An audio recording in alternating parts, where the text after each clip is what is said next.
हरि बोल।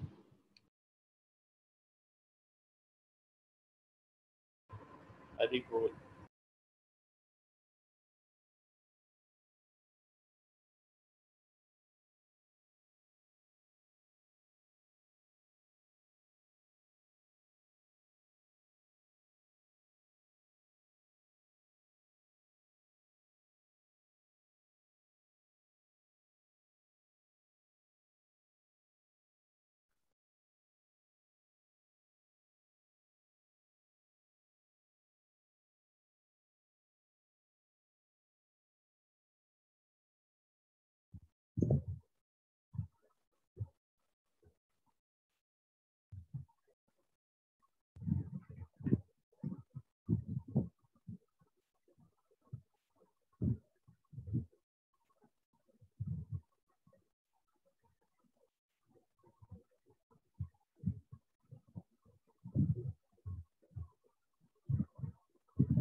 हरि बोल एवरीबॉडी, हरि बोल। बोल।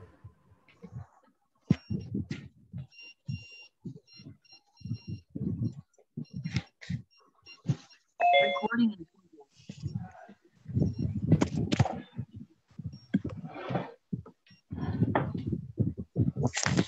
राधे राधे।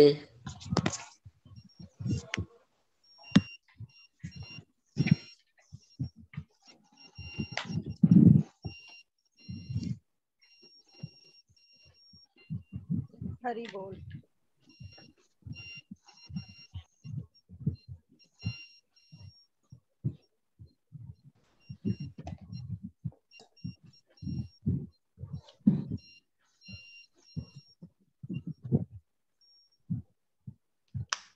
हरि बोल।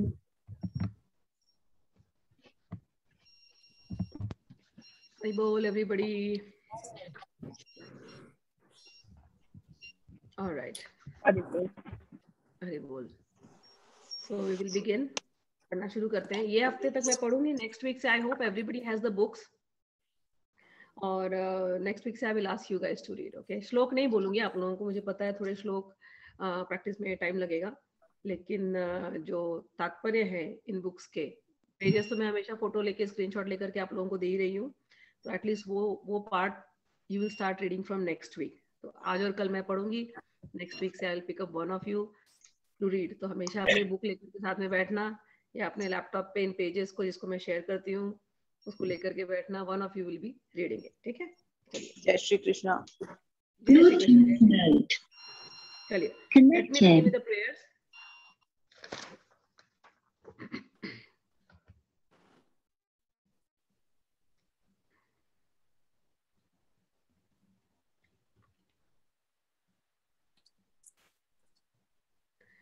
जन्मादियस्य यतो अन्वयात् इतरतश्चार्थेष्वभिज्ञस्वराट् तेने ब्रह्महृदाय आदिकवये मुह्यन्ति यत् सूर्यः तेजो वारिमृदां यथा विनिमयो यत्र त्रिसर्गो अमृषा धाम्ना स्वेन सदा निरस्तकुहकं सत्यं परं धीमहि धर्मः प्रोजित कैतवो अत्र परमो निर्मत्सराणां सतां वेद्यं वास्तवम् अत्र वस्तु शिवदं तापत्रय उन्मूलनं श्रीमद्भागवते महामुनिकृते किं वा परेरीश्वरः सद्यो हृद्यवरुध्यते यत्र कृतिभिः शुश्रूभिस्तत्क्षणात् यं प्रवजन्तमनुपेत्य कृत्यं द्वैपायनो विरहकातराजुहाव पुत्रेति तन्मयतया तर्वोऽभिनेन्दुस्तं सर्वभूतहृदयं मुनिमानतोऽस्मि नारायणं नमस्कृत्य नरं चैव नरोत्तमं देवीं सरस्वतीं व्यासं ततो जयमुदीरयेत् नष्टप्रायेषु अभद्रेषु नित्यं भागवत सेवया भगवती उत्तम श्लोके भक्तिर्भवती नैष्टिकी। भागवत महात्म्य हम लोग पढ़ रहे हैं पद्म पुराण से। कृष्णं नारायणं वंदे, कृष्णं वंदे व्रजप्रियं, कृष्णं द्वैपायं वंदे, कृष्णं वंदे पृथासुतम्। अथ प्रथमोध्याय, देवर्षि नारद की भक्ति से भेंट। सच्चिदानंद रूपाय विश्वोत्पत्त्यादि हेतवे तापत्रय विनाशाय श्री कृष्णाय वयं नुमः। ओम नमो भगवते वासुदेवाय, ओम नमो भगवते वासुदेवाय, ओम नमो भगवते वासुदेवाय। हम लोग महात्म्य की चर्चा कर रहे हैं। कल हम लोगों ने सुखदेव जी के ऊपर थोड़ी सी चर्चा की थी, कल हम लोगों ने नैमिषारण्य पे थोड़ी सी चर्चा की थी, और हमने सूत जी और शौनक जी के ऊपर चर्चा की थी। कल बोलते बोलते मैंने कहा कि सुखदेव जी माता के गर्भ में 16 साल रहे। एक्चुअल में माता के गर्भ में वो 12 साल रहे थे। कहीं कहीं किसी किसी बुक्स में आप देखोगे एक्सप्लेनेशन में 16 साल लिखा है, लेकिन जो मैंने मेरे गुरुजनों से सीखा है, संतों से, उन्होंने कहा है सबने 12 साल अंदर थे। तो माता के गर्भ में वो 12 साल थे। वो मेरे से कल जो मिस्टेक हुई थी वो मैं आज आप लोगों को बता दूं। याद से 12 साल ही रखना मन के अंदर। होता यह है कि जैसे ही मैं नंदनंदन अस्तु भगवान शुको ऋषि, जब मेरे मन में वो आता है नंदनंदन अस्तु शुको भगवान ऋषि ही, तो नंदनंदन कहते ही मुझे भगवान श्री कृष्ण का स्वरूप सामने आता है। प्रैक्टिस ऐसे की है मन की, और जब कृष्ण का स्वरूप सामने प्रकट होते हैं मेरे, तो वो 16 साल के ही है मेरे कृष्ण। तो जैसे ही मैं नंदनंदन बोलती हूँ तो भगवान श्री कृष्ण के 16 साल वाला रूप आता है। 16 साल मतलब उनके सुंदर अच्छे दिख रहे हैं, बहुत स्माइल करते हुए, बांसुरी बजाते हुए, नटखट से, कमल नयन, करली करली बाल, खूब मोर मुकुट डाला हुआ है गले में, उनके खूब सुंदर सुंदर मालाएं हैं, वनमाली, वन की माला है, और ग्वालों वाला जो वेशभूषा है वो उनका वेशभूषा है। तो मेरी जो पूजा, मेरी जो वर्शिप रही है हमेशा ये कृष्ण जो 16 साल के हैं ऐसी रही है।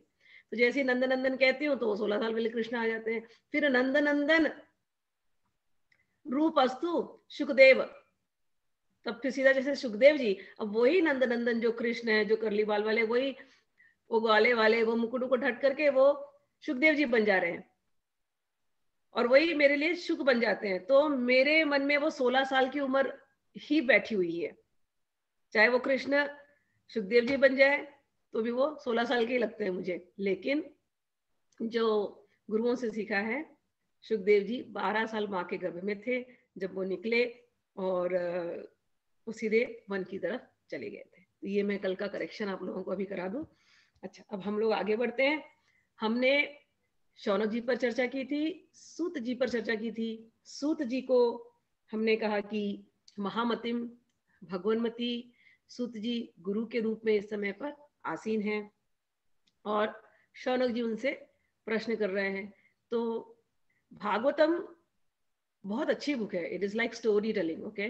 लेकिन इसमें अगर एक कठिनाई अगर कहीं आती है, खास करके हम लोग जो मॉडर्न वर्ल्ड में रह रहे हैं ना, हम लोगों को नाम याद करना, क्योंकि ये बड़े एंशिएंट नेम्स है और हम लोग उस माहौल में पले बड़े नहीं हैं, तो ये नेम्स याद रखना, इन कैरेक्टर्स को याद रखना, यही सबसे बड़ा चैलेंजिंग बात है। अगर कोई मुझसे पूछे, बाकी तत्व वगैरह ज्ञान वगैरह समझ में आ जाती है बात, लेकिन चैलेंजिंग बात होती है इन कैरेक्टर्स को नाम रखना और उस स्टोरी की कंटिन्यूएशन को याद रखना।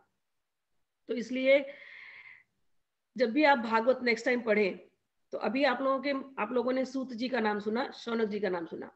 मैंने कल आप लोगों से कहा था कि नैमिषारण्य में 1000 साल के लिए ये सत्र चला है और वहां पर सूत जी वो आसन पे हैं। तो इन योर विजुअलाइजेशन एक बरगद का ट्री हो, कभी आप लोग मेरे साथ सुखतीर्थ चलिएगा, और वहां पर है अभी भी जहां सुखदेव जी ने ये भागवतम कही थी, वहां पर बड़ा सा बरगद का ट्री है। तो वो बरगद के ट्री के नीचे बैठ करके सुखदेव जी ने ये दिया था। ऐसे ही नैमिषारण्य में बरगद का पेड़ है, वहां पर सूत जी आसन पर बैठे हैं और वहां पर 88,000 मुनिजन बैठे हैं, ठीक है। और मुनिजन बैठे हैं और वो क्या कर रहे हैं मुनिजन, उनको हेडिंग कौन, उनका हेड कौन, शौनक जी। शौनक जी बैठ के सूत जी को प्रश्न कर रहे हैं, तो क्वेश्चन आंसर सेशन चल रहा है, समझ में आया। और क्वेश्चन आंसर सेशन में सूत जी कौन है, सूत जी बता रहे हैं कि उन्होंने सुखदेव जी से पहले, उनके गुरु सुखदेव जी से उन्होंने जो जो सीखा भागवत के बारे में वो रिसाइट कर रहे हैं। तो after Sukhdev ji went away, Sukhdev ji ने 1 हफ्ते के लिए की थी भागवत पहले में, ठीक है। आफ्टर ही वेंट अवे, उसके बाद ये सत्र हुआ था और उस सत्र में सूत जी, शौनक जी, 88,000 मुनि, ठीक है। बार बार मुनि शब्द यूज कर रही हूँ, क्यों यूज कर रही हूँ, आप सब लोग भी मुनि बने।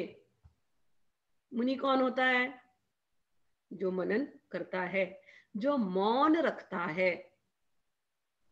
Very important. हम सुनते हैं बातों को, फिर थोड़ी देर, आधा 1 घंटा सुनो रोज आप, फिर बंद कर दो सुनना, फिर शांत हो जाओ और थोड़ी देर के लिए जो जो आपने सुना उसके ऊपर मनन करो, सोचो उन बातों को, उसको रिपीट करो अपने माइंड में।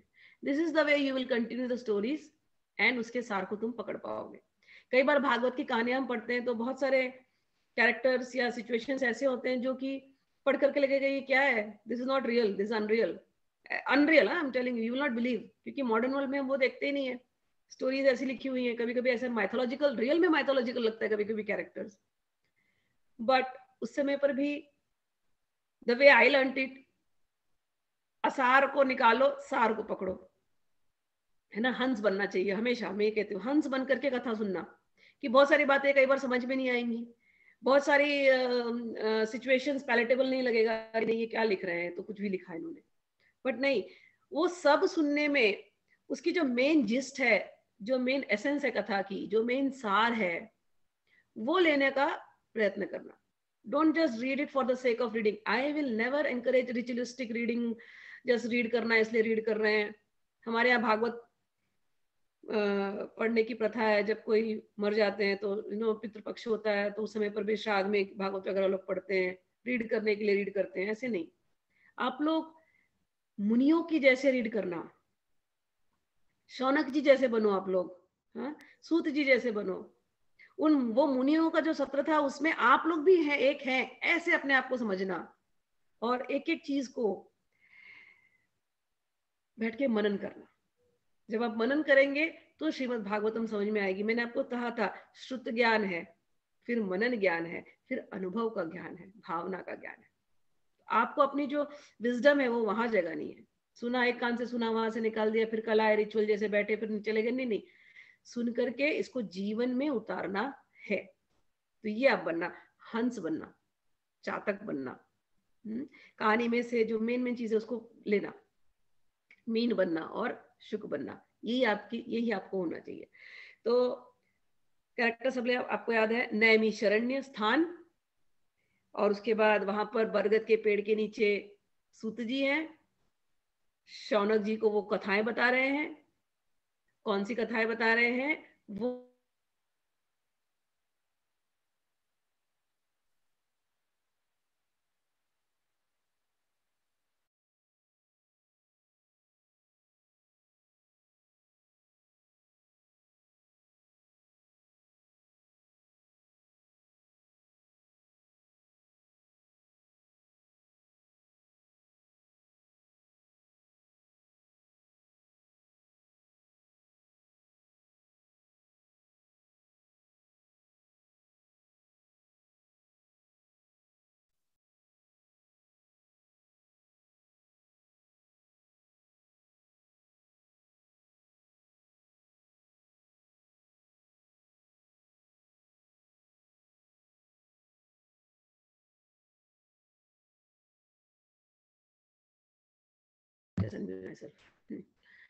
अज्ञानध्वांत विध्वंस कोटि सूर्य समप्रभा सूत्याख्या ही कथा सारम मम कर्ण रसायनम। 4 नंबर श्लोक है आज का।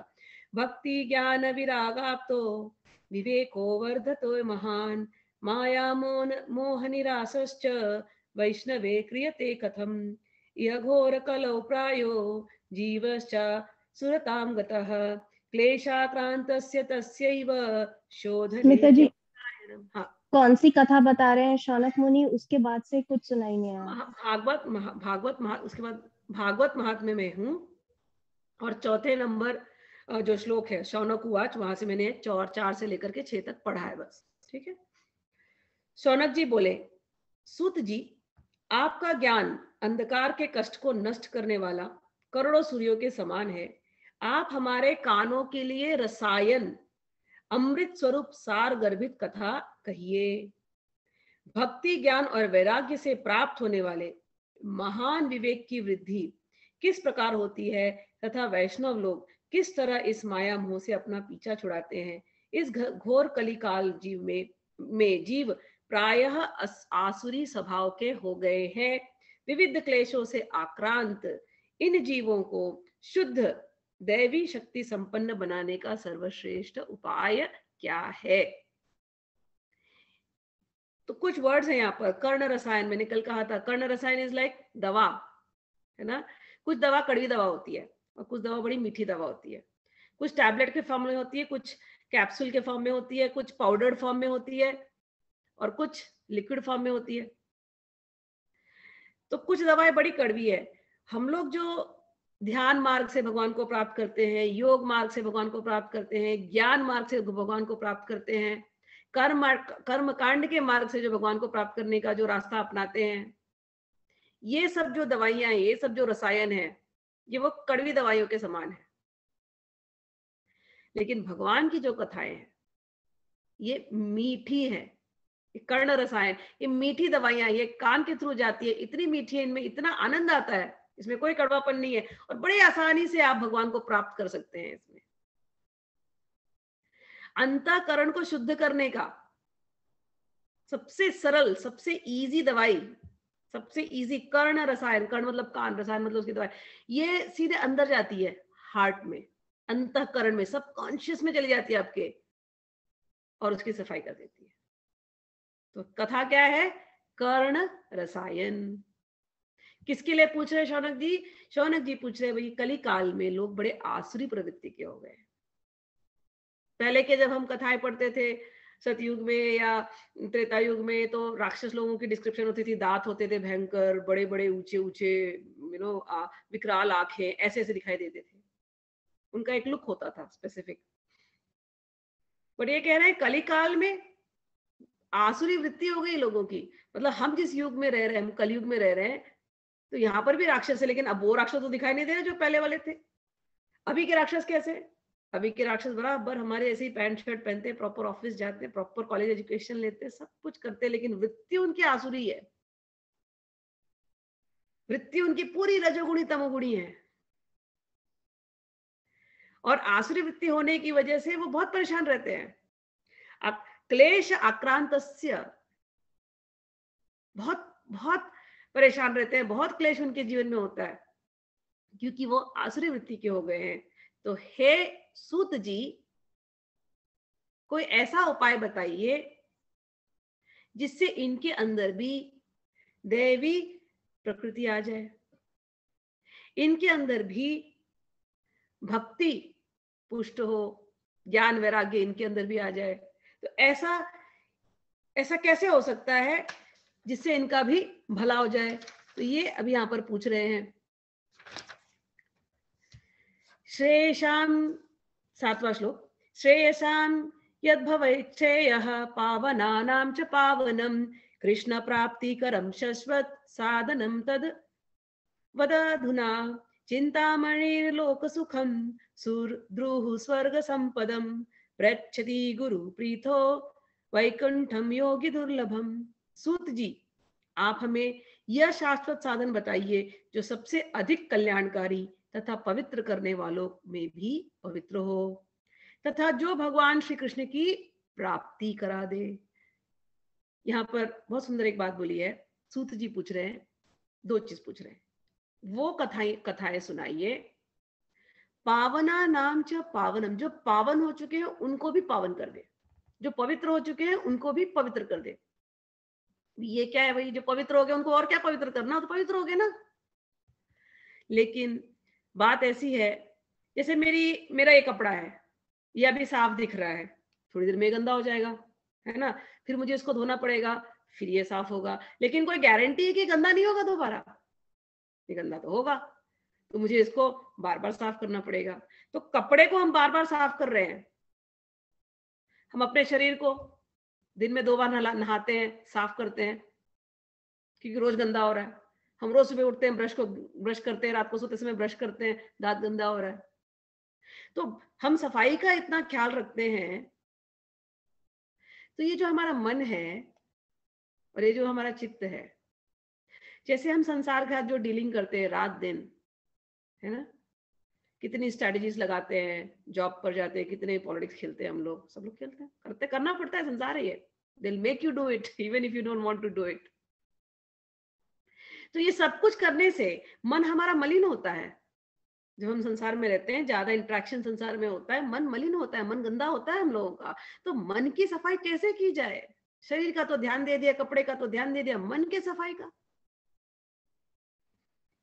और सबके साथ डीलिंग करते करते वो क्रोध, वो फियर, वो एंजाइटी, वो सब कुछ आपके डीप सबकॉन्शियस माइंड में रहता है, इतना डीप सबकॉन्शियस माइंड में रहता है कि आपको रात को नींद नहीं आती है, सपने आते हैं अजीब अजीब। वो सबकॉन्शियस, उस कॉन्शियसनेस की सफाई कैसे की जाए? तो सफाई करने का तरीका जानना चाहिए। तो कोई आपसे कहेगा अरे आप भगवान में लग जाइए, है ना, तो क्या करते हैं लोग? ध्यान आजकल बहुत पॉपुलर है, योग बहुत पॉपुलर है, तो लोग कुंडलिनी योग कर रहे हैं, कभी कोई ध्यान योग करता है, कभी कोई तीर्थाटन पे जाते हैं, कभी यूं ही कोई whatever mantras have been given to you, आप मंत्र चैंट करते हैं, कभी कोई स्तुति पढ़ते हैं, बहुत अलग अलग तरीके हैं जिससे आपको लगता है सब लोग पूजा पाठ करते हैं ना, नॉर्मल है ये। हर एक के घर में दिया जलता है, अगरबत्ती जलती है, भगवान को थोड़ी देर 5 मिनट आप बैठते हैं, कुछ तो आप रिचुअलिस्टिकली जो आपको दिया गया आप पढ़ लेते हैं, आप जानते हैं एक भी उसमें क्या लिखा है आपको पता नहीं है, संस्कृत में कुछ लिखा है आप पढ़ लेते हैं, आपको लगता है अरे आपने कर दिया अपना काम बस, और आप चले गए अपने काम पर। तो पावनानाम च पावनम, जो ये जो वर्ड है ये उनके लिए है कि पवित्र, वो लोग जो तप कर रहे हैं, दान कर रहे हैं, पुरस्चरण कर रहे हैं, अनुष्ठान कर रहे हैं, योग कर रहे हैं, ध्यान कर रहे हैं, ये सब अलग अलग मार्गों से ये अपने आप को पवित्र कर रहे हैं, लेकिन कोई गारंटी नहीं है कि ये लोग वापस अपवित्र न हो जाए। आप अपने आप को पवित्र कर रहे हो, लेकिन गारंटी नहीं है कि आप वापस से पाप नहीं करोगे। क्यों? पाप होते कैसे हैं? पाप के बीज हमारे अंदर है, वासना के बीज हमारे अंदर है। जब तक वो वासना के बीज हृदय में रहते हैं, आपके कॉन्शियसनेस में रहता है, आपके सबकॉन्शियस में रहता है, तब तक आपकी पाप की प्रवृत्ति बनेगी। जैसे ही वो माहौल अच्छा बनेगा, पाप की प्रवृत्ति बनेगी, पाप की प्रवृत्ति बनेगी, फिर आप अटक गए, फिर वही शनि राहु केतु आपके कुंडली में दिखाई देगा, फिर आप वही अनुष्ठान करेंगे उसको हटाने के लिए। तो पवित्र तो आप थोड़ी देर के लिए होते हैं, फिर संसार में जैसे ही आते हैं, संसार का संग मिलता है, क्योंकि वो वासना की बीज अंदर है, फिर आप फिर से अपवित्र हो जाते हैं। तो सबसे इंपॉर्टेंट चीज है कि वो जो वासना का बीज है, जो डिजायर्स के बीज है, जो लस्ट का जो बीज है, काम क्रोध, ये जो बीज आपके अंदर में छुपा है, वो मिट जाए, तो जाकर के आप पूरी तरह पवित्र होंगे। जब हम ये पढ़ते जाएंगे तो सुखदेव जी एक एग्जांपल देते हैं कि कई बार माउंटेन्स में आग लग जाती है, सडनली ब्रश फायर, बहुत गर्मी होगी ना, तो ब्रश फायर से आग लग जाती है, पूरा पूरा माउंटेन जल जाता है। तो आप वहां से ड्राइव करेंगे, देखेंगे अरे पूरा माउंटेन जल गया, आपको लगेगा अरे अभी तो क्या मतलब सूखा सूखा है, काला काला माउंटेन है, सब जगह राख ही राख दिख रही है। और वहीं जैसे बारिश का सीजन आएगा, आप वहां से ड्राइव करो, वही माउंटेन हरा भरा हो जाएगा फिर से। क्यों हरा भरा हो गया भाई? अभी तो जब पिछली बार गए थे तो पूरा जला हुआ था, फिर से हरा भरा क्यों हो गया? क्योंकि बीज अंदर थे ना उस माउंटेन के अंदर, तो जैसे ही उसको माहौल मिला, बारिश आई, फिर से स्प्राउट हो गए। सेम वे हम उसी माउंटेन जैसे ही हैं। जब बहुत तकलीफ में आते हैं, जब हमारे पाप कर्म जब होते हैं ना, उसका जब घड़ा भर जाता है, तो हमारी कुंडली में दिखाई देता है। फिर आप किसी ज्योतिष के पास जाओगे, फिर वो बोलेगा ये अनुष्ठान कर, वो अनुष्ठान कर, वो अनुष्ठान कर, आप करोगे तो उस समय पर आपके जो संचित पाप कर्म के जो फल हैं वो सब जल जाएंगे। वो तो जल गए, ठीक है, लेकिन वो वासना के बीज अंदर है। तो आप अनुष्ठान वगैरह करके आके फिर आप दुनिया में लगे, फिर आप अपने पुराने रास्ते चलने लगे, फिर पुराने रास्ते चलने लगे, फिर आपसे पाप फिर होने लगे, फिर पाप होंगे, फिर आप उसी तकलीफ में आ गए। तो फिर वो वासना के बीज फिर हरे भरे हो जाते हैं, जैसे वो मतलब वो माहौल मिलता है, वो रजोगुण तमोगुण संसार आपको मिलता है, रजोगुण तमोगुण फ्रेंड्स आपको मिलेंगे, रजोगुण तमोगुणी कलीग्स आपको मिलेंगे, रिलेटिव्स मिलेंगे, फैमिली मेंबर्स मिलेंगे, फिर आप वही बन जाते हैं रजोगुणी तमोगुणी, और आपसे पाप होते हैं, और फिर आप इस साइकिल से बाहर नहीं निकलते। तो इसीलिए बार बार कॉन्शियसनेस को सफाई करने की जरूरत है, उस वासना के बीज को मिटाने की जरूरत है। तो पावना नाम च पावनम का अर्थ यह है कि अन्य जो भी रास्ते आप अपनाते हैं, दान के, तप के, तीर्थाटन के, अनुष्ठान करने के, योग के, ध्यान के, सब आपको अच्छे हैं, सब आपके पाप कर्म को मिटाएंगे, वो आपको थोड़ी देर के लिए पवित्र करेंगे, लेकिन डीप क्लीनिंग जब करनी है तो उसके लिए कथा के अलावा कोई और अन्य रास्ता नहीं है। तो शौनक जी बोल रहे हैं कि आप कृपा करके ऐसी कथाएं बताइए, ऐसा उपाय बताइए जिससे मनुष्य का डीप क्लीनिंग हो जाए, जो पवित्र हो चुके हैं वो और पवित्र हो जाए, परमानेंटली पवित्र हो जाए, वो वापस गंदे ना हो। और क्या हो? सेकंड लाइन में बोलते हैं, कृष्ण प्राप्ति करम शश्वत साधनम तद्वद अधुना। कह रहे कि हे सूत जी, कृष्ण की प्राप्ति हो, कैसी प्राप्ति? शाश्वत प्राप्ति, परमानेंट प्राप्ति, ऐसी प्राप्ति जिससे भगवान प्राप्त हो जाए परमानेंटली। ऐसी प्राप्ति का साधन जो है आप हमें बताइए। तो दो प्राप्ति है, एक तो होती है टेम्पररी प्राप्ति। आप जब सत्संग में आते हैं, आप देखेंगे कई लोगों को होता है, जब सत्संग सुनते हैं तो वो सत्संग इतना माइंड में होता है। अभी आप कुछ लोगों के लिए यहाँ रात्रि होगी, एक कथा है, सुनते सुनते आप सोने जाएंगे, कई बार सपने में आपको भगवान के दर्शन होते हैं, संतों के दर्शन होते हैं, तीर्थों में आप जाएंगे, अच्छे अच्छे दर्शन होते हैं बड़े, स्वप्न का दर्शन भी दर्शन ही है भगवान का, लेकिन फिर वो चला जाता है। एक दर्शन ऐसा होता है जो परमानेंट दर्शन है। तो परमानेंट दर्शन में क्या होता है कि भगवान नजर से हटते ही नहीं है। जहां नजर घुमाई वहां भगवान ही नजर आते हैं। आपने आकाश देखा तो भगवान नजर आएंगे, वायु को फील किया तो लगेगा भगवान छू करके चले गए, अग्नि को देखा भगवान की तपिश नजर आएगी, जल को देखा भगवान नजर आएंगे। जहां तहां नजर घुमाओगे, समुद्र को देखोगे, नदियों को देखोगे, सब में भगवान ही नजर आएंगे। तो एक दर्शन ऐसा होता है कि जहां नजर घुमाई जित देखूं तित श्याम मही है। जहां नजर घुमाई अपने घनश्याम प्यारे को देखा, जब भी देखा वही दिखाई दिए। इसको कहते हैं शाश्वत दर्शन, शाश्वत कृष्ण प्राप्ति। सर्वम विष्णुमयम जगत, सर्वम खल्वइदम ब्रह्मा। हर जगह भगवान नजर आए, इसको कहते हैं कृष्ण प्राप्ति करम शाश्वतम।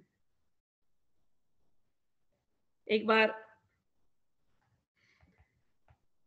मुक्ताबाई, ज्ञानेश्वर और ये लोग नामदेव जी को मिलने पंढरपुर गए थे और वहां पर गुराई कुम्हार से मिले, गुराई चाचा से मिले। तो गुराई चाचा कुम्हार थे, तो वो ऐसे उनके पास एक डंडी होती थी, तो पॉट्स को ठोकते थे, ऐसे ठोक ठोक के आवाज निकालते थे, तो उनको पता चलता था कि कौन सा घड़ा पक गया है। तो मुक्ताबाई ने पूछा, अच्छा आपको पता चल जाता है लकड़ी ठोक ठोक के कि कौन सा घड़ा पक गया है? बोले हाँ पता चल जाता है।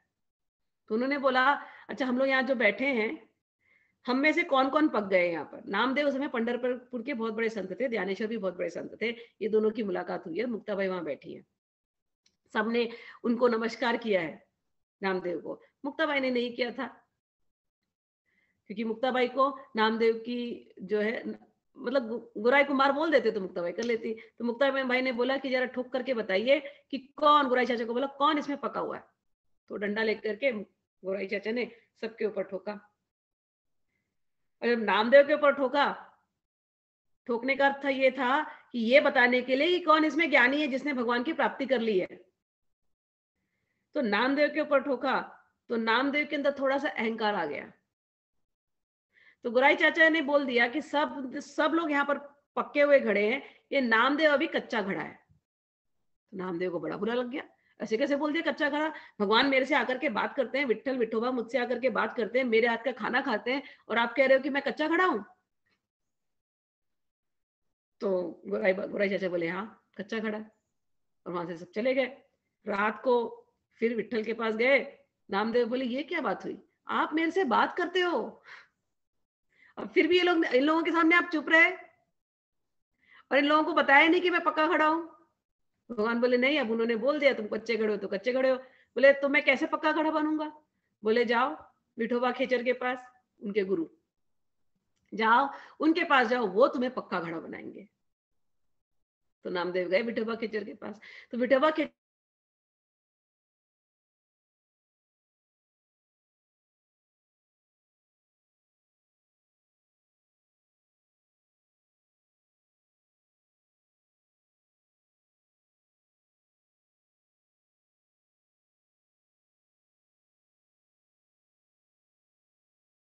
नामदेव ने शिवलिंग से पैर उतारा। स्मिता जी विठोबा, हाँ, विठोबा हाँ, के पास गए, उसके बाद से सब में। हाँ, तो चरण जो थे विठोबा खेचर के चरण, वो शिवलिंग के ऊपर था।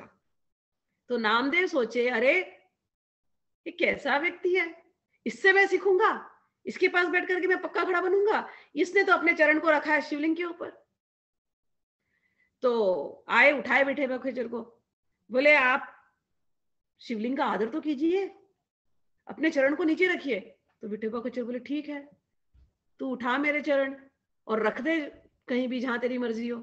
इन्होंने चरण उठाया, जहां रखा थोड़ी देर में देखा वहां पर भी शिवलिंग प्रकट हो गया। फिर ये घूम गए इनका सर कि ये क्या हो गया। फिर डांटे विठोबा खेचर को, विशोबा खेचर को कि अरे ये क्या कर रहे हो, मैंने अभी तो आपका पैर हटाया था शिवलिंग से। तो बोले हाँ हटाया था, तो मैं क्या करूं, मुझे नहीं पता यहाँ पर कैसे, तो मेरा पैर फिर हटा दे। फिर हटाया। थोड़े थोड़े में जहां जहां पैर को घुमा के रखा नामदेव ने, वहां वहां वो शिवलिंग घूम जाता। पूरा दिन जब ऐसे बीता, तब जाकर के नामदेव को समझ आई कि ये विशोबा खेचर कोई ऑर्डिनरी नहीं है। वो ये लेसन देना चाह रहे थे, भैया तू जहां देख, तू क्यों केवल एक पत्थर में शिवलिंग देखता है, जहां नजर घुमा वही शिवलिंग शिवलिंग शिवलिंग शिवलिंग है। कण कण में शंकर, ये जब दृष्टि होती है तब तू पक्का घड़ा होता है। कण कण में शंकर, सर्वम विष्णुमयम जगत, जित देखूं तित श्याममयी है, जहां देखूं उधर पाई झलक घनश्याम प्यारे की। जब ऐसी दृष्टि होती है उसको हम कहते हैं अब शाश्वत प्राप्ति हो गई है। Not limited, unlimited vision of God. In everything, everywhere, every situation, you experience God. तुम भगवान को एक्सपीरियंस करते हो। जिस फॉर्म को तुम प्रेम करते हो वो फॉर्म तुम्हारे लिए हर एक चीज में होगा। तो ये है कृष्ण प्राप्ति करम शाश्वत साधनम। कह रहे हैं कि शौनक जी कहते हैं बाकी सब मार्ग कठिन है। सच कहती हूँ, उम्र बीत गई है, स्पाइनल कॉर्ड स्ट्रेट नहीं हो रहा है, तो ध्यान क्या करोगे, कितना भी योग कर लो, बड़ा मुश्किल है। बिगिनिंग से करते हो, बचपन से करते हो तो बात अलग है। बचपन से लेकर के 60 साल की उम्र तक आपने यदि कोई मेथड फॉलो किया है तो आप उसमें पक्के हो जाओगे। 60 पाठा कहते हैं हमारे यहाँ, कि 60 साल तक अगर आपने आध्यात्मिक तरीके से अपना जीवन जिया है तो 60 के बाद वो आपका पक्का। अगर 60 साल तक आपने खूब अपने आप को वर्ल्डली अफेयर्स में लगा करके रखा और मेटेरियलिस्टिक जीवन जिया है तो 60 साल के बाद वो पक्का हो जाएगा। हमारे बोलते हैं ना 60 के बाद सठिया गए। सठियाना एक वर्ड है, सठियाना, बिकॉज जो संसार में रहता है वो सठिया जाता है, पागल हो जाता है, क्योंकि वो हैबिट्स, वो काम, क्रोध, तृष्णा, जो कुछ भी डेवलप करके रखा होता है, तो मन सठिया जाता है। बट वहीं पर यदि आपने अपने आप को डेवलप किया spiritually till the age of 60, तो वो आपका पक्का हो जाएगा। 60 पाठा, एकदम पक्के पाठी हो जाओगे। ठीक है, तो यहां पर कह रहे हैं कृष्ण प्राप्ति करम शाश्वत साधनम। जो भी आप साधन अभी तक किए हैं उसमें से जो सबसे सरल साधन है, जो कलीब काल के लोगों को इजीली जिससे भगवान की प्राप्ति हो जाए, कैसी प्राप्ति, शाश्वत प्राप्ति, आप प्लीज उसको बताइए।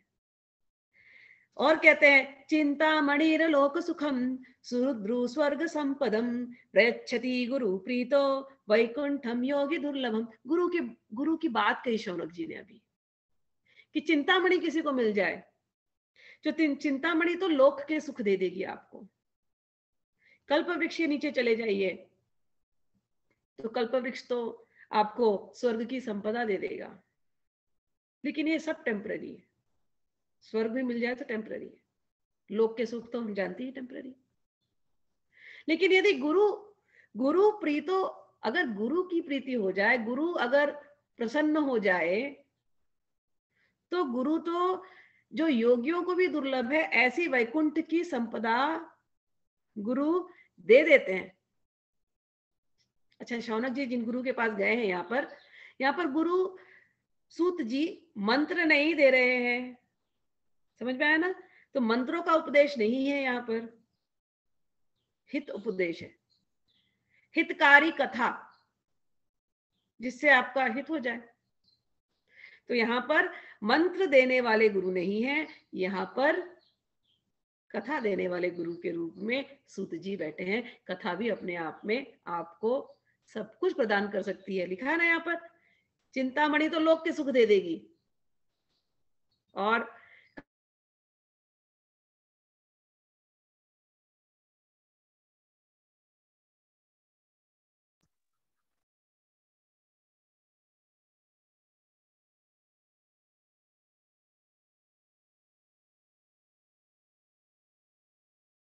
के दिन लक्ष्मी की पूजा करते हो, एक लक्ष्मी। चिंतामणि के बाद से भी लॉस्ट। चिंतामणि लोक का सुख देती है और कल्प वृक्ष स्वर्ग का सुख देता है, लेकिन गुरु जब प्रसन्न होते हैं वैकुंठ दे देते हैं। ये इसलिए कहा जा रहा है, लोग संसार में लक्ष्मी के पीछे भागते हैं, दिवाली होती है, कब कुबेर की पूजा होती है, लक्ष्मी की पूजा होती है, आप लक्ष्मी के साधना बता दो, सब बड़े प्रसन्नता से करेंगे। गुरु के पास जब आप बैठते हैं तो गुरु और बड़ा पिक्चर दिखाता है आपको, क्या एक लक्ष्मी के पीछे भाग रहे हो, अरे वैकुंठ मिल सकता है तुमको। उस विष्णु को पकड़ लो, उसकी कथाओं, उसको पकड़ोगे कैसे? उसकी कथाओं के द्वारा। विष्णु को पकड़ेंगे कैसे? भगवान श्री विष्णु को उनकी कथाओं के द्वारा। उस कथाओं को सुनते सुनते तुम्हें वैकुंठ की प्राप्ति हो जाएगी। अरे वैकुंठ में तो न जाने कितने करोड़ों लक्ष्मी है, उसका ऐश्वर्य की तुलना स्वर्ग के ऐश्वर्य के आगे कुछ नहीं है। तो गुरु जब प्रसन्न होते हैं, गुरु ऐसी ऐसी कथाएं सुनाते हैं, कथा सुनते सुनते वैकुंठ की प्राप्ति हो जाती है। इतना सरल मार्ग है। योगी दुर्लभ, योगी बैठा ध्यान कर रहा है बहुत बहुत करोड़ों, लेकिन यहाँ पर सरल इजी वे कथा। ठीक है, अच्छा चलिए। सूतुवाच प्रीति शौनक चित्ते ते यतो वच्मि विचार्य च सर्व सिद्धांत निष्पन्नम संसार भयनाशनम। सूत जी ने कहा, शौनक जी तुम्हारे हृदय में भगवान का प्रेम है, इसलिए मैं विचार कर तुम्हें संपूर्ण सिद्धांतों का निष्कर्ष सुनाता हूं, जो जन्म मृत्यु के भय का नाश कर देता है, जो भक्ति के प्रवाह को बढ़ाता है और भगवान श्री कृष्ण की प्रसन्नता के प्रधान कारण है। मैं तुम्हें वह साधन बताता हूं, सावधान होकर के सुनो, सावधानतया शृणु। क्या क्या बोला? अब रिप्लाई में, उत्तर में सूत जी कह रहे हैं कि देखो मैं जानता हूं तुम बहुत भगवत प्रेमी हो, इसलिए मैं तुम्हें कंक्लूजन दे रहा हूं। I'll tell you very important thing. There are so many books to read and so less time. How many books are you going to read? अच्छा, यही भागवत के न जाने कितने वक्ता हैं, कितने ट्रांसलेटर्स हैं, कितने प्रकार के ट्रांसलेशन है। Where do you have the time to read all? हाँ, लेकिन गुरु के वाणी जब सुन लेते हैं तो गुरु जो होते हैं वो निष्कर्ष दे देते हैं, और निष्कर्ष सुन करके आपको मिल गया सब कुछ जो मिलना है। So this is, यहाँ पर सूत जी क्या कर रहे हैं, मैं आपको निष्कर्ष बता दूंगा। उन्होंने सुखदेव जी से सुना है, सुखदेव जी ने जो जो बातें कही उसका सबका निष्कर्ष वो मैं आपको दे दूंगा। That is a shortcut way, जिससे सबका भला हो जाए तुरंत। लेकिन तुम सावधानी से सुनना, प्रमाद नहीं करना, no laziness, lack of concentration नहीं होना चाहिए। क्योंकि कथा को हमने सावधानी से नहीं सुना, क्या पता जहां आपने प्रमाद किया, जहां आपने आलस किया, वहीं पर कुछ ऐसी बात कह गई जो आपको जीवन के लिए आपके जो हितकारी हो, जो आपके जीवन को सुधार दे। So when you are hearing katha, be attentive. मैं हमेशा बोलती हूँ ये आपकी साधना बन जाए। मैं जब महाराज जी की कथा सुनती हूँ, आज भी सुनती थी, पहले भी, I don't know how many hours I can sit, and not only sit, I will take the book and write book after book, मतलब लिखती जाती हूँ। अगर कुछ मैं बोलती हूँ कुछ है तो ये सब इन संतों की वाणियां ही है जो निष्कर्ष रूप में उन्होंने दी है, उससे मैं जो समझ पाई अपने बुद्धि से, और जितने सिंप्लीफाइड तरीके से मैंने उसको सिंप्लीफाई किया, वही सिंपली मैं आप लोगों को समझाना चाहती हूँ। क्योंकि इतना बड़ा बुक है ये, देख रहे हो ना आप कितनी बड़ी बुक है, इसको अच्छी तरह समझना नॉट पॉसिबल बाय योरसेल्फ। मैंने ट्राई किया था, मैं झूठ नहीं करूँ, मैंने ट्राई किया था व्हेन आई वाज यंग। पूरा भागवतम खुद खोल करके पढ़ा था। मुझे व्हेन आई वाज यंग, होता है, हमको लगता है हमको सब कुछ आता है, एवरीथिंग। तो मैंने पूरी भागवतम खुद से पढ़ी थी, बट आई टेल यू कुछ बातें समझ पाई, कुछ नहीं समझ पाई, फिर मैंने बंद किया। फिर मैंने सेकंड टाइम फिर कोशिश की पढ़ने के लिए, फिर आधा पढ़ी, फिर बंद किया। लेकिन जब वृंदावन गई, जब महाराज जी की वाणी सुनी पहली बार, उन्होंने चैप्टर 10 वो पढ़ रहे थे, गोपी गीत गा रहे थे, आई थिंक उसके बाद जाकर के जो मैं सुनती रही, फिर जाकर के मैंने भागवतम उनकी वाणी को सुनते हुए पढ़ा, तब जाकर के एक एक बात समझ में आई, हर पन्ने। और कभी नहीं समझ में आती थी तो वो सपने में आके समझा के चले जाते थे। यहाँ तक कि तब समझ में आता था कि अच्छा ये है गुरु तत्व, ये है गुरु तत्व। जिस व्यक्ति विशेष में आपको श्रद्धा हो जाती है वही आपका गुरु बन करके स्वप्न में भी आकर के आपके हर प्रश्न का उत्तर देकर के चला जाता है। यह गुरु तत्व। तो सूतवाच, अब हम सूत जी से अगर कनेक्ट कर ले, सूत जी ही आकर के आपको बता करके चले जाएंगे, लेकिन हम्बली इनके चरणों में जाना पड़ता है। बिना गुरु के इन किताबों में लिखी हुई गूढ़ बातें समझ में नहीं आती, और गुरु जो है वो निष्कर्ष आपको दे देता है। तो यहाँ पर लिखा है, चलिए, सावधानतया सुनो, आप सब लोग सावधानी से इसको सुनना। आगे कहते हैं, श्री सुखदेव जी ने कलयुग में जीवों के काल रूपी सर्प के मुख का ग्रास होने के त्रास का अत्यंतिक नाश करने के लिए श्रीमद् भागवत शास्त्र का प्रवचन किया है। मन की शुद्धि के लिए इससे बढ़कर कोई साधन नहीं है। अब ये बात पढ़िए, आप लोग बहुत लकी हैं, ये आप लोगों के लिए विशेष करके है। जब मनुष्य के जन्म जन्मांतर का पुण्य उदय होता है, तभी उसे इस भागवत शास्त्र की प्राप्ति होती है। जब सुखदेव जी राजा परीक्षित को यह कथा सुनाने के लिए सभा में विराजमान हुए, तब रोटी तो क्या हुआ?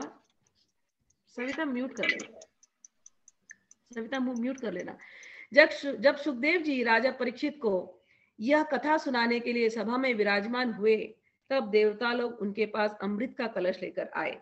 देवता अपना काम बनाने में बड़े कुशल होते हैं, अतः यहाँ भी सबने सुखदेव मुनि को नमस्कार करके कहा, आप यह अमृत लेकर बदले में हमें अमृत का कथा अमृत का दान दीजिए। इस प्रकार परस्पर विनिमय अदला बदली हो जाने पर राजा परीक्षित अमृत का पान करें और हम सब श्रीमद् भागवत रूप अमृत का पान करेंगे। इस संसार में कहाँ कांच और कहाँ महामूल्य मणि तथा कहाँ सुधा और कहाँ कथा। चलिए, तो सावधानी से कथा सुन रहे हैं हम लोग। अब सूत जी कह रहे हैं कि देखो, जब सुखदेव जी ने, he is referring to the past, flashback, कि सुखदेव जी ये कथा परीक्षित जी को सुनाने जा रहे थे और उसी समय देवताओं को पता चला, अच्छा यहाँ कथा होने वाली है। देवता प्रकट हो गए। क्या लेकर के प्रकट हो गए? अमृत का कलश। सब लोग अमृत के पीछे पड़े हैं ना, अमृत मिल जाएंगे तो अमर हो जाएंगे। अमृत मंथन के लिए उतना बड़ा ये हुआ था, समुद्र मंथन हुआ था अमृत के लिए। राक्षस असुरों में और देवताओं में लड़ाई हुई थी, खूब अमृत मंथन किया गया था। Amrit is a very very wanted, और बड़े उसको प्रोटेक्ट करके स्वर्गलोकों में रखा जाता है। अमृत को देवताओं को देने के लिए भगवान ने 4 इनकारनेशन ले लिया था समुद्र मंथन में। अजित अवतार लिया, कुर्म अवतार लिया, धन्वंतरी अवतार लिया, मोहिनी अवतार लिया अमृत के लिए, और फिर देवताओं को मिली। तो अमृत को इतना ट्रेजर्ड है, ये अमृत इतना वैल्यूबल है कि इसको पी करके देवताओं को लगता है वो अमर हो जाएंगे। लेकिन फिर भी देवता अमर नहीं होते, ऐसा लगता है, क्योंकि स्वर्गलोक भी टेम्पररी है। हम गीता पढ़ते तो समझ में आता है, स्वर्गलोक भी टेम्पररी है। तो देवता, अगर अमृत इतना वैल्यूबल है कि आपको फॉरएवर मुक्ति मिल जाएगी, तो वो वैल्यूबल चीज लेकर के देवता लोग ला क्यों रहे भाई यहाँ पर, और सुखदेव जी के सामने रखते हैं और बोलते हैं कि सुखदेव जी आप ये अमृत है ना, परीक्षित जी को पिला दो। तो परीक्षित जी को तो परीक्षित जी मरेंगे नहीं, काल उनको तक्षक डसने वाला है ना, तो तक्षक डसेगा तो भी उनको कोई फर्क नहीं पड़ेगा, वो जी जाएंगे ये अमृत पी करके। आप ये अमृत का कलश, इसकी कुछ बूंदे परीक्षित जी को पिला दो और हम आपकी कथा अमृत सुनेंगे। आप हमको कथा का अमृत दे दो, हम इनको स्वर्ग का अमृत दे देते हैं। तो what are they doing? Business. देवताओं का नेचर ही है बिजनेस। भगवत गीता जब हम पढ़ते हैं, बहुत क्लैरिटी क्या समझाया गया, देवता क्या है। देवता ओनली बिजनेस। आप इतना मंत्र जपे, आप उनके नाम का यज्ञ करें, उनको ये चीज चढ़ाए, तो देवता आपको आकर के आपकी इच्छाएं पूरी कर देंगे। देवता ओनली बिजनेस। तो सेम चीज वो यहाँ पर आकर के कर रहे हैं। और एक तो ये है कि देवता अपने नेचर के हिसाब से बिजनेस कर रहे हैं, सौदा कर रहे हैं, और दूसरा परीक्षित जी का टेस्टिंग हो रहा है कि परीक्षित जी बैठे हैं लास्ट मिनट पे, पता है 1 हफ्ते में अब तक्षक आएगा, डस लेगा, जाने का टाइम आ गया है। परीक्षित जी ये सोच करके बैठे हैं कि कथा सुनूंगा, कथा सुनते सुनते जाना है। लेकिन उसी समय पे अमृत लेकर के आ रहे देवता लास्ट मिनट में ये देखने के लिए कि कहीं परीक्षित जी का मन बदल तो नहीं जाता कि हाँ ठीक है, मैं अमृत पी लूंगा, मैं अमर हो जाऊंगा, कथा इनको सुना दो, मैं अमर होकर के मैं जा रहा हूँ अपना राजपाट देखूं। वो चेंज ऑफ माइंड तो नहीं है परीक्षित में। ये भी एक भाव संत लोग देते हैं। लेकिन यहां पर लिख रहे हैं, क्व सुधा क्व कथालोके क्व काचा क्व मणिर्महान ब्रह्मरातो विचार्ये एवं तदा देवांज हासः। सुखदेव जी ने देखा और हंस दिए जोर से देवताओं को देख करके, और बोले, इस संसार में कहां कांच और कहां महामूल्य मणि। तुम महामूल्य मणि, प्रेशियस डायमंड से, डायमंड को तुम क्या कांच के टुकड़े के साथ इक्वल कर सकते हो क्या, तोल सकते हो क्या? कांच का टुकड़ा कांच का टुकड़ा होता है और हीरा हीरा होता है। उसी प्रकार से ये स्वर्ग का अमृत कांच के टुकड़े के समान है, और कथामृत, कथामृत तार देने वाला है। तो ये जो देवता लोग अमृत अमृत कह रहे हैं, अमृत अमृत, एक्चुअल अमृत है कहां? सब अमृत बातों का बात, अमृत तो है संतन के साथ। सब अमृत बातों का बात, अमृत तो संतन के साथ। अमृत दरिया कथा अनंत, दरियाब जी की वाणी है, पद है, अमृत दरिया कथा अनंत। जो भगवान की अनंत कथाएं हैं, यही अमृत है। जी, जाको पिय पिय अमर भय संत। ये कथामृत, कथा नहीं है, कथामृत, कथा अमृत। ये अनंत कथाएं ही अमृत है, और इनको पी पी करके सभी संत अमर हो गए हैं। देवता अमर नहीं है, कहने को लग रहा है कि अमर है, लेकिन देवता अमर नहीं है, सभी संत अमर हो गए हैं कथा पी पी करके, कथा के रस को पी पी करके। तो अमृत है क्या एक्चुअल में, जो आपको रियल अमर कर देता है, जो आपको रियली मुक्ति दे दे, जो आपको फॉरएवर, जो आपको वैकुंठ लोकों में पहुंचा दे, वो अमृत है क्या? कथा, अनंत कथाएं भगवान की। दो ही अमृत है, एक तो राम नाम और दूसरा कृष्ण नाम। धन्यास्ते धन्यास्ते कृतिना पिबंती सततम श्री राम नाम अमृतम। वो लोग धन्य हैं जो लोग सतत राम नाम अमृत पिया करते हैं। तो कथा, राम नाम, ये अमृत है। और एक अमृत है जो भागवतम में गोपी गीत में गोपियां कहती हैं, तव कथामृतम तप्त जीवनम कविभिरीडितम कल्मषापहम श्रवणमंगलम श्रीमदाततं भुवि गृह्णन्ति ते भूरिदा जना। गोपी गीत में आता है, गोपियां कहती हैं, आपकी कथा अमृत, आपकी कथा अमृत तप्त जीवनम। जो जीव तप रहे हैं संसार में, उन तपते हुए जीवों के लिए आपकी कथाएं अमृत के समान हैं। और कहते हैं,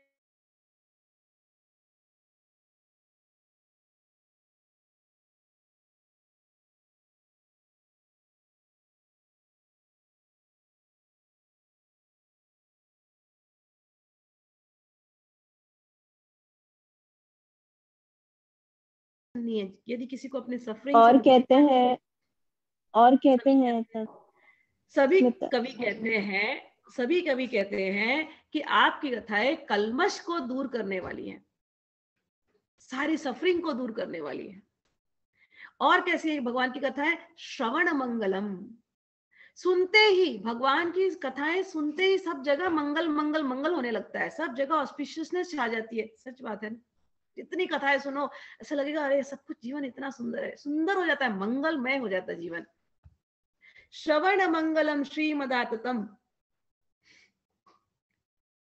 परेशानी को दूर करके लक्ष्मी को वहां बैठा देता है, प्रॉस्पेरिटी दे देता है आपकी कथाएं। अच्छा, जो लोग संसार में इन कथाओं को गाते हैं वो रियली बहुत फॉर्चुनेट है। तो दो ही अमृत है, राम जी का नाम और भगवान कृष्ण का नाम। जैसे ही नाम बोलेंगे वैसे ही उनकी कथाएं प्रकट होने लगेंगी। कृष्ण की सारी कथाएं, सारे लीलाएं, सारे धाम जहां पर उन्होंने लीलाएं की, सब प्रकट होने लगता है, भगवान के गुण प्रकट होने लगते हैं। तो अमृत, भगवान की कथा, भगवान का नाम। तो इसकी तो ब्रह्मरात यहाँ पर सुखदेव जी को कहा ब्रह्मरात, व्हेन ही वो शांत डिवोटी थे, वो ब्रह्म का ध्यान करने वाले डिवोटी थे सुखदेव जी। और परीक्षित का नाम है विष्णुरात, विष्णु पर जिनकी रति हो, विष्णु में जो रमण कर रहे हो विष्णु जी के, तो उनको विष्णुरात। तो ब्रह्मरातो विचारे एवं तवा तदा देवान जैसा।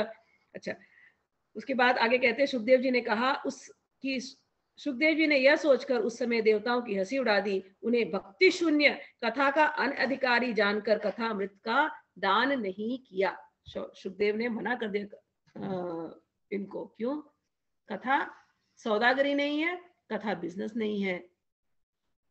दोनों को कृष्णार्थी होना चाहिए। याद रहिए उद्धव जी की जब हम लोग स्कंद पुराण का पढ़ रहे थे, दोनों जन को कृष्णार्थी होना चाहिए, सुनने वाले को भी कृष्णार्थी होना चाहिए और बोलने वाले को भी कृष्णार्थी होना चाहिए। अगर सौदा हो रहा है तो वहां कथा नहीं होती। आगे लिखते हैं, पूर्व काल में श्रीमद् भागवत के श्रवण से ही राजा परीक्षित की मुक्ति देखकर ब्रह्मा जी को बड़ा आश्चर्य हुआ था। उन्होंने सत्यलोक में तराजू बांधकर सब साधनों को तौला, अन्य सभी साधन तौल में हल्के पड़ गए। अपने महत्व के कारण भागवत ही सबसे भारी रहा। यह देखकर सभी ऋषियों को बड़ा विस्मय हुआ। उन्होंने कलयुग में इस भगवत रूप भागवत शास्त्र को ही पढ़ने सुनने से तत्काल मोक्ष देने वाला निश्चय किया। इजी वे, मोक्ष किसी को चाहिए, मुक्ति पर बहुत बहुत लोगों के टॉक्स होते हैं, लिबरेशन, निर्वाण, ये सब वर्ड्स बहुत लोग यूज करते हैं, बड़ी बड़ी बातें होती हैं, बहुत उसके पाथ रास्ते बताए गए हैं। But now you guys have come to the perfect path as spoken by God himself, as spoken by Krishna who has become Shukdev। जो कृष्ण भगवान सुखदेव जी बन गए, उन्होंने ही हमको परफेक्ट पाथ में लाया है। मुक्ति का जो पथ है, लिबरेशन, अगर आपको इसकी आकांक्षा हो तो सबसे सरल पाथ है भागवत की कथाएं। ठीक, सप्ताह विधि से श्रवण करने पर यह निश्चय भक्ति प्रदान करता है। पूर्व काल में दया परायण सनकादि ने देवर्षि नारद को सुनाया था।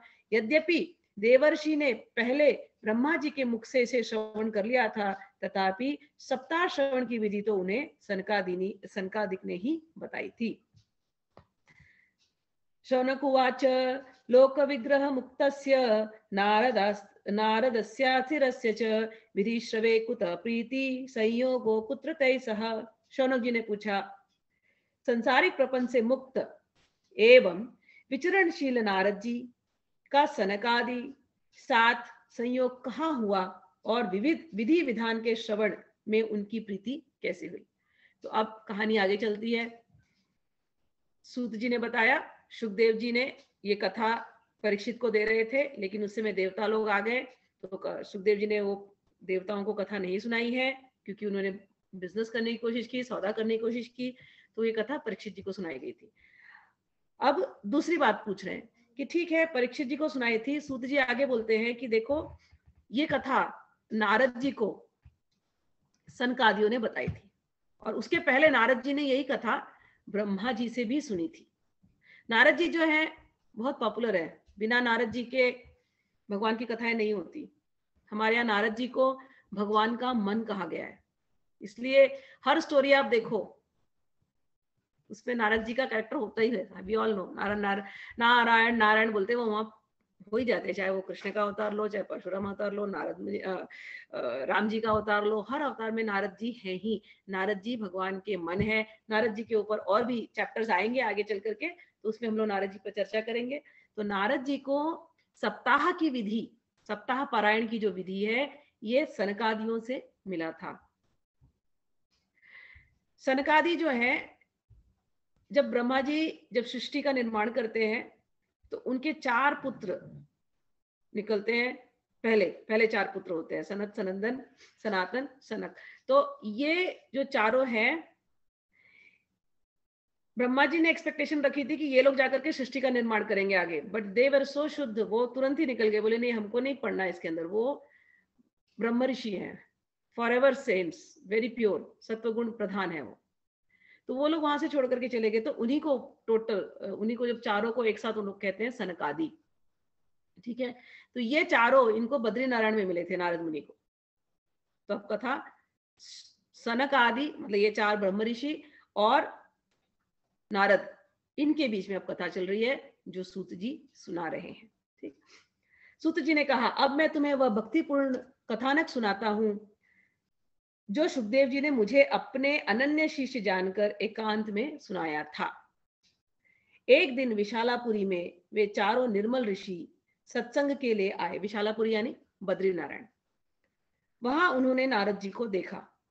सनक आदि ने पूछा, ब्रह्मन आपका मुख उदास क्यों हो रहा है? आप चिंतातुर कैसे हैं? इतनी जल्दी जल्दी आप कहाँ जा रहे हैं और आपका आगमन कहाँ से हो रहा है? इस समय तो आप उस पुरुष के समान व्याकुल जान पड़ते हैं जिसका सारा धन लूट गया है। आप जैसे आसक्ति रहित पुरुषों के लिए यह उचित नहीं है, इसका कारण बताइए। तो सूत जी इज नरेटिंग द स्टोरी। सूत जी कह रहे हैं जब मैं सुखदेव जी के पास बैठा था तो सुखदेव जी ने एकांत में मुझे ये कहानी, ये स्टोरी बताई थी, ये वृत्तांत सुनाया था कि नारद मुनि एक बार बड़े परेशान से घूम रहे थे बद्रीनारायण में और वहां पर सनकादियों का दर्शन हो गया, मिले ये लोग। तो सनकादी बोले, अरे नारद मुनि के चेहरे पर चिंता दिखना नहीं चाहिए। ये तो लोग चिंता करते हैं क्योंकि उनको आसक्ति है कोई ना कोई चीज में, है ना। हमको कोई चीज चाहिए होती है, वो जब नहीं मिलती तो हमें चिंता होती है या हम दुखी होते हैं। लेकिन नारद मुनि तो वैसे नहीं है। निर्वाण मोहा जित संग दोषा, ऐसे हैं ये तो विरक्त सन्यासी हैं। इनको तो कोई आसक्ति होनी नहीं चाहिए। एक बात याद रखना, अगर कोई सन्यासी जैसे नारद मुनि जैसे हैं, उनको यदि दुख होता है तो उनको दुख अपने लिए नहीं होता। सन्यासियों में, संतों में जो सेंटली क्वालिटीज के लोग होते हैं वो पर दुख दुखी, वो बड़े कंपैशनेट होते हैं। तो दूसरे का दुख देख करके उनको दुख होता है। तो सच में जितने संत हैं, जितने गुरुजन हैं, जो लोग रियलाइज हो जाते हैं, उनको ये लगता है अरे संसार के लोग भी इस रास्ते चल सकते हैं, ये भी भगवत गीता पढ़ सकते हैं, भगवत गीता को समझ सकते हैं, ये भी भागवत की कथाओं से अपने जीवन को सुधार सकते हैं। क्या किया जाए? They go out of their way. People with saintly qualities will go out of their way to help everybody else. They're very compassionate. वो अपने लिए कभी दुखी नहीं होते, उनके पास कुछ नहीं हो तो मस्ती में रहते हैं, उनको कोई फर्क नहीं पड़ता। लेकिन दूसरे का दुख देख करके दुखी होते हैं। तो नारद मुनि को सनकादि ने यही प्रश्न किया कि आप तो आसक्ति रहे थे, आपके चेहरे पे दुख क्यों? तो नारद जी कहते हैं, मैं सर्वोत्तम लोक समझ करके पृथ्वी में आया था। यहाँ पुष्कर, प्रयाग, काशी, गोदावरी, हरिद्वार, कुरुक्षेत्र, श्रीरंग और सेतुबंध आदि कई तीर्थों में मैं इधर उधर विचरता रहा, किंतु मुझे कहीं भी मन को संतोष देने वाली शांति नहीं मिली। इस समय अधर्म के सहायक कलयुग ने सारी पृथ्वी को पीड़ित कर रखा है। अब यहाँ सत्य, तप, शौच, बाहर भीतर की पवित्रता, दया, दान आदि कुछ भी नहीं है। ये धर्म के अंग हैं, सत्य, तप, शौच, दया, दान। कह रहे हैं नारद जी कि मैं पृथ्वी पर आया लेकिन ये सब कुछ समाप्त हो गया था। बेचारे जीव केवल अपना पेट पालने में लगे हुए हैं, वे असत्य भाषी। ये सब कलयुगी जो जीव है हम सब, हमारी ये व्याख्या हो रही है, डेफिनेशन कि कलयुग में लोग कैसे रहते हैं। असत्य भाषी, केवल पेट पालने में लगे हुए हैं, आलसी, मंद बुद्धि, भाग्यहीन, उपद्रवग्रस्त हो गए हैं। कह रहे हैं उदरम भरिणो जीवा वराका कूट भाषिण। वो होता है हम लोग जो कलयुगी जीव है ना, दिखते कुछ और है, सोचते कुछ और है, बोलते कुछ और है, करते कुछ और है। कूट भाषिणा इसको कहते हैं। आप किसी से बात कर रहे हैं, आपके सामने वो बहुत अच्छा है वो व्यक्ति, और आपको लगेगा हाँ इसने जो बोला वही बात है, लेकिन they will surprise you by doing something else and talking something else somewhere else। मतलब आपको उनके ऐसे मल्टीपल पर्सनालिटी दिखाई देंगी। ये होते हैं कुट भाषण, बोल रहे कुछ, कर रहे कुछ, सोच रहे कुछ, ऐसा, उसको कहते हैं कुट भाषण। और मंदाहा मतलब मंद बुद्धि, मतलब ज्यादा तेज दिमाग नहीं है। सुमंद मतयो हो, मंद भाग्य, भाग्य भी उनका बड़ा मंद है और ज्यादा कुछ समझ नहीं पाते। पाखंड निरता, बहुत पाखंडी होते हैं, हिपोक्रेसी। हाँ, संतो विरक्तः स परिग्रह, और कह रहे हैं कि दिखते तो बड़े विरक्त हैं, बड़े रिनंसिएशन की बात करेंगे, लेकिन बिल्कुल ऐसा उनके अंदर नहीं है। अच्छा, जो साधु संत हैं यहाँ पर कलयुग में, वो भी ऐसे ही हैं, पूरे पाखंडी हो गए हैं, देखने में भी विरक्त है, किंतु स्त्री धन आदि सभी का परिग्रह करते हैं। घरों में स्त्रियों का राज्य है, साले सलाहकार बन गए हैं, लोभ से लोग कन्या का विक्रय करते हैं और स्त्री पुरुष में कलह मचा रहता है। महात्माओं के आश्रम, तीर्थ और नदियों पर विधर्मी यवनों का अधिकार हो गया है। उन दुष्टों ने बहुत से देवालय भी नष्ट कर दिए हैं। इस समय यहाँ न कोई योगी है, न सिद्ध है, न ज्ञानी है और न सत्कर्म करने वाला है। सारे साधन इस समय कलिरूप दावानल से जलकर भस्म हो गए। इस कलयुग में सभी देशवासी बाजारों में अन्न बेचने लगे हैं। ब्राह्मण लोग पैसा लेकर वेद पढ़ाते हैं और स्त्रियां वेश्यावृत्ति से निर्वाह करने लगी हैं। इस तरह कलयुग के दोष देखता और पृथ्वी पर विचरता हुआ मैं यमुना जी के तट पर गया। वहां भगवान कृष्ण की अनेकों लीलाएं हो चुकी हैं। मुनिवरों सुनिए, वहां मैंने एक बड़ा आश्चर्य देखा। एक युवती स्त्री खिन्न मन से बैठी थी, उसके पास 2 वृद्ध पुरुष अचेत अवस्था में पड़े जोर जोर से सांस ले रहे थे। वह तरुणी उनकी सेवा करती हुई कभी उन्हें चेत कराने का प्रयत्न करती और कभी उनके आगे रोने लगती। वह अपने शरीर के रक्षक परमात्मा को दशों दिशाओं में देख रही थी। उसके चारों ओर सैकड़ों स्त्रियां उसे पंखा झल रही थी और बार बार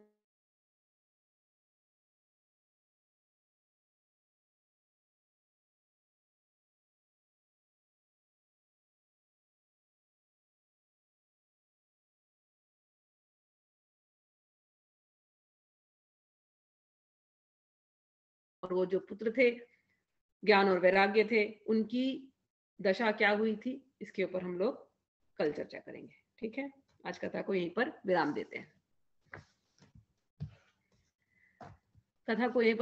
हैं। हरि बोल, और कल मिलते हैं और आगे की कथा को कंटिन्यू करेंगे। चलिए स्मिता जी, आपने ये पेज बस खत्म किया है, राइट?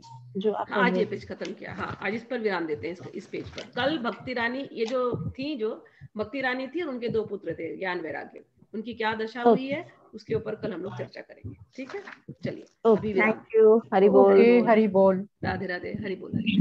हरि बोल। हरि बोल। हरि बोल। हरि बोल। हरि बोल। हरि बोल। राधे राधे। हरि बोल। राधे राधे। राधे हरि बोल। हरि बोल। हरि बोल। हरि बोल। हरि बोल। हरि बोल। हरि बोल।